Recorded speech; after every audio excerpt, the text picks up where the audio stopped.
Good afternoon, everyone. Thanks for sticking around. Thanks, Dr. Chabner, for the invitation. Taking a step back from the front lines of infectious diseases and bone marrow transplant, from pediatric ALL to the underpinning of all of this science, and the chemistry is where I hang my hat and where I do my work. I have nothing to disclose. Molecular imaging is something that was on my mind this morning as we heard about the fascinating and complex transformations that are underlying our treatment of lung cancer. And the more we know about cancer biology, the more intricacies there are that are really playing out below our radar. And we do biopsies. Jeff and Leisha and Alice have been following up at discrete time points. But on a day-to-day basis, our clinical tools are really pretty primitive. And we use X-rays and CT scans to take an initial stock of our patients and follow our progress with treatment.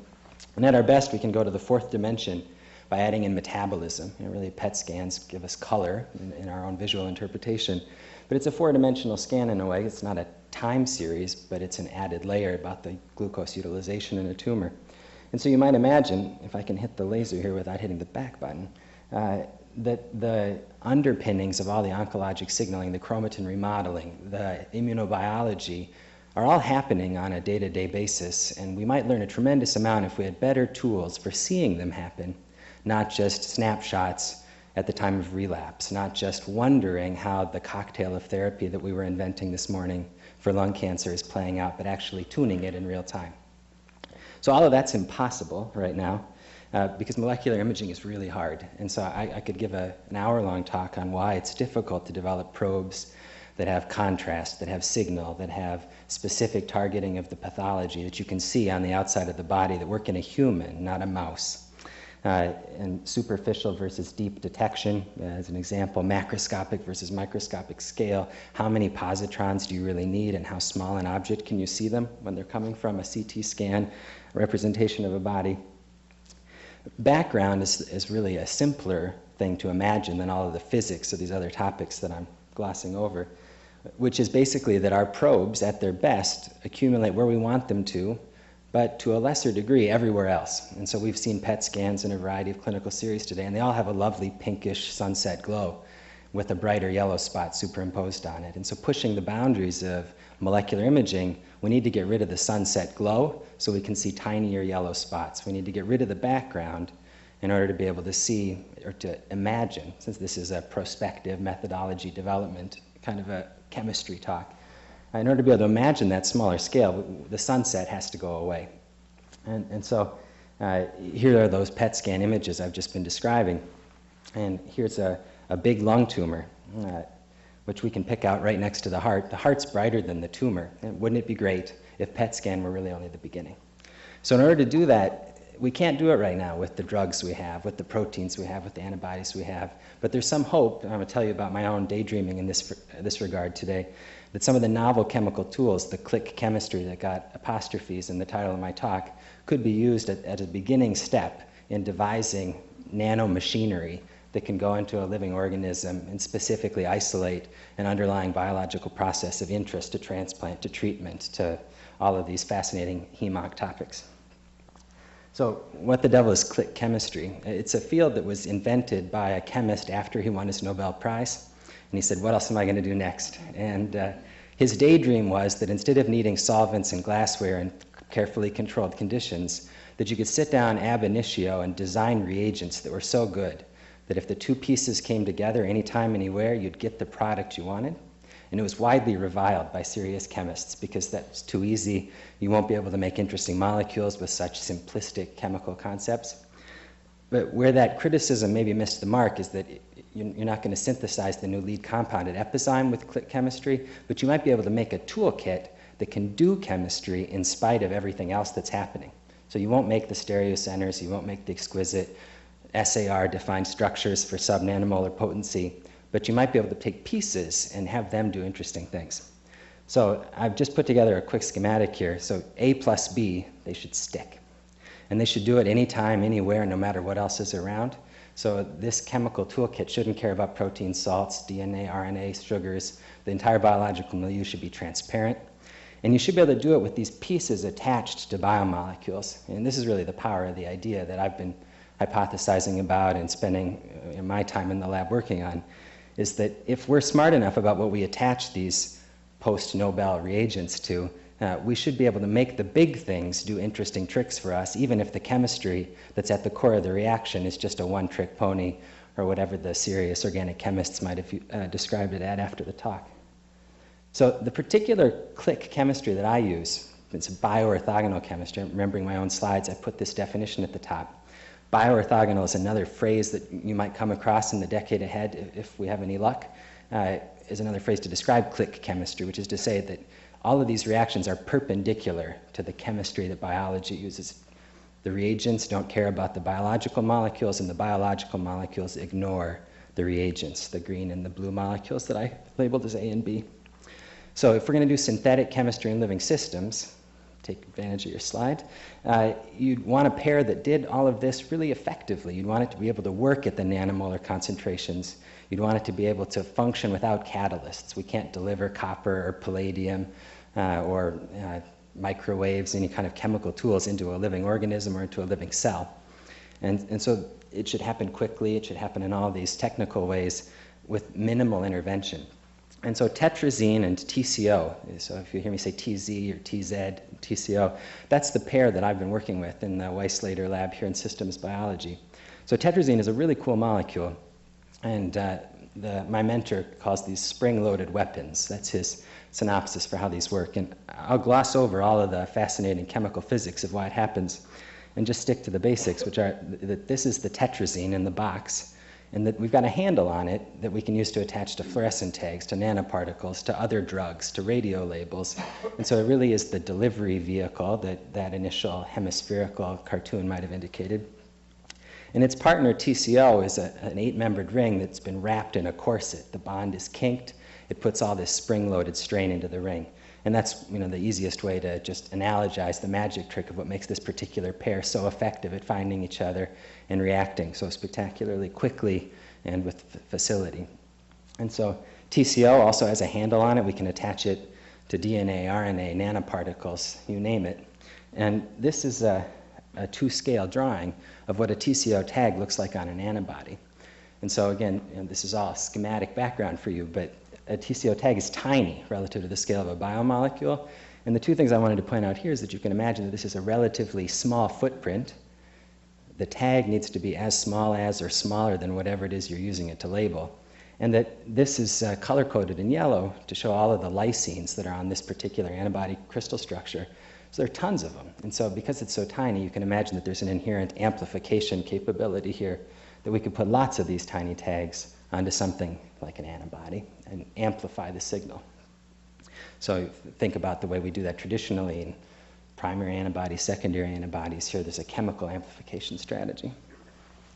So when you put these two pieces together, I've got a rotating video here so you can see the corseted TCO, and then the product when the two pieces have stuck together. They reliably do just that. Hypothesized A plus B goes to a covalently linked, chemically stable. It's not a non-covalent interaction. This is just permanent connection between the two pair. So tiny tags, I alluded to that when I had my antibody scale drawing up there. You could tag a drug molecule with a TCO. It's smaller than a drug molecule. This chemistry works in vivo. It satisfies all of the criteria of chemical orthogonality. It doesn't care about DNA, doesn't care about proteins or water or salt. You can imagine schemes that I won't take time to talk about today in which we can label things in one step, let them do their thing, let the kinetic process play out, and then detect them in a separate step, because the chemical reaction can go find its partner, wherever that is, hiding in cells, hiding in the nucleus, hiding in the proteome. And you can do it in vivo. So you can imagine a whole new generation of assays where instead of extracting and Western blotting, Northern blotting, Southern blotting sequencing, with this kind of pairing, you can do chemically amplified, covalently tagged magic tricks in situ at its best in our prospective vision of it.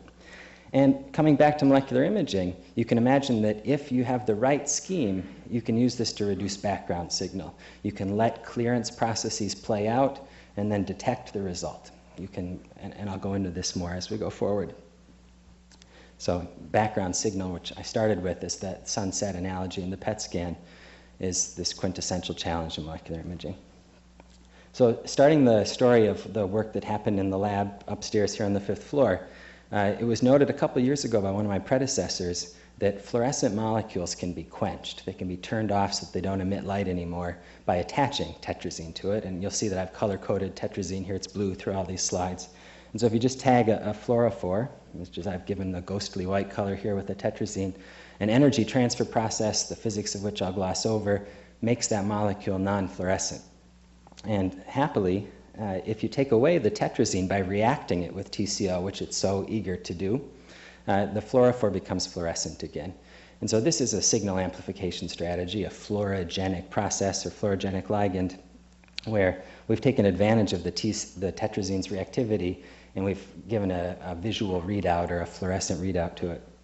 And so this particular pair, in the work from a few years ago, the molecules became 20 times brighter after they reacted, and with a 20 times signal amplification of the bright molecule after it had stuck to its target, in this case Taxol on microtubules in a cell, you can see an image of something hazy resembling microtubules emerge from the background. So what I set out to do was to figure out a way to make this work better, because I was interested in these click chemistry tools and the bioorthogonal imaging and having molecules that you can send off on their way to find their target. And so I explored a series with a colleague of mine, another chemist in the lab, of ways to connect a tetrazine onto a fluorescent molecule to make this light switch effect work a lot better. And so there's another theoretical underpinning of which the data was too difficult to summarize and encapsulate for general interest, and so I've happily omitted it for all of us. But by wiring the molecules together, and I've just represented it in a slightly different space-filling form here, but by wiring the pieces together, a fluorescent dye with a tetrazine just right, you can propose exceptionally efficient energy transfer, exceptionally efficient switching. And it turns out that this hypothesis worked pretty well. The molecules actually get 1,500 times brighter when the tetrazine reacts instead of just 20 times brighter. So what does that look like? So if you start out, one of these two vials has the fluorophore in it under UV irradiation, and the other one's just water. And to my own eyes, I can't see the difference between the two. Although beforehand, there's absolutely no detectable fluorescence. It's just a clear solution. Afterwards, it becomes intensely, brightly, greenly fluorescent, like the dye should have been all along. So immunohistochemistry, immunofluorescence, all of the images you can imagine microscopically, this is the same sort of switching on effect. Instead of always being bright, this molecule is only bright after the tetrazine is clicked to its TCO counterpart. So here's just a data point, the fluorescent spectrum before and after. It's more than 1,000 times brighter than it was before. So now what about imaging? This isn't a physics seminar, right? We need back to our cancer cells, back to an application. And so starting with an EGFR overexpressing cell line and saying, let's set out to image this by adding tetrazine dye to a TCO labeled field. You can imagine making cetuximab with TCO, well known to everyone here. And whereas if you add the click dye to a control antibody, you see nothing, and this is just at a high concentration of dye, it should look like this green square if it weren't so beautifully quenched by the magic trick that I've elided. If you add that same dye, the same amount of dye, to fixed cells that have EGFR TCO on them, anti-EGFR TCO or cetuximab TCO, with no washing and no rinsing, it shows up better on our side flanking monitors, I think, than it does on the big central screen. An image emerges from the background which corresponds beautifully to just where we'd have expected the EGFR to be. If you add it to live cells, happily the exact same thing happens. The dye is sitting there at full test, full strength, but only where it binds to its targets that we've pre-parked onto the surface of those receptors does the fluorescent signal emerge. And so if you say, well, how does this compare? This is scrambled here as well. I'm sorry to see that. How does this compare to the first generation probe? The 20 and the 1000 are still working. For an intracellular target, you can see that the nanoparticles that these macrophages have ingested are pre-labeled in red. And the click dye, as we've dubbed these things, recapitulates the location of the nanoparticles beautifully. I could point over to the TV screen, it shows up even better.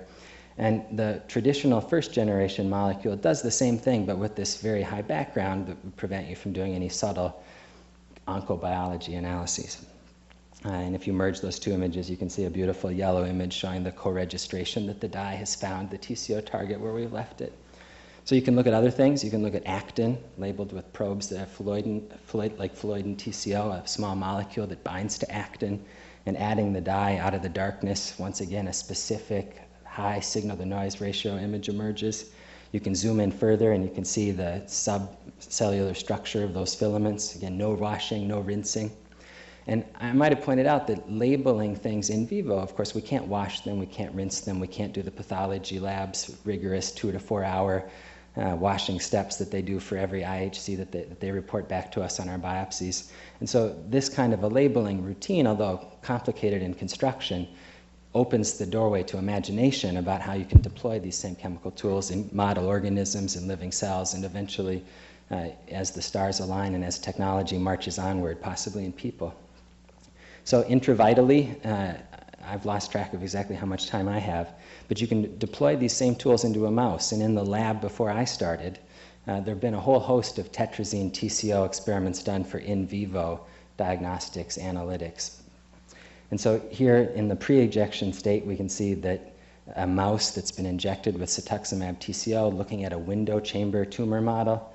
Here at the top right, there's no fluorescence in the window chamber. And after we add the dye, lo and behold, the same cell line that we could do in a trivial format in glassware, we can generate the same sort of relatively high signal-to-noise target-specific imaging. And we've gone on to characterize that further in some other model systems where we've taken advantage of endogenous labeling to pre-label the target. So here the membrane of the cancer cells has been pre-labeled with red fluorescent protein. And again, on addition of the dye intravenously, the molecules diffuse, they transmit through the bloodstream, pharmacology happens, they find their target, and out of the background emerges a fluorescent image. We've extended that to blue, so we've got a whole host of new probes that we're working on, multicolor being the name of the game, and flow cytometry and immunopathology, multiple targets, multiple colors. And historical approaches to try to turn coumarin dyes, or blue dyes, on and off can achieve 3-fold or 60-fold turn on. And our new results are exciting. We can hit numbers like 7,000-fold brighter, which is almost a ratio that's too big to conceptualize what that means exactly for a molecule to turn from that dark to that bright.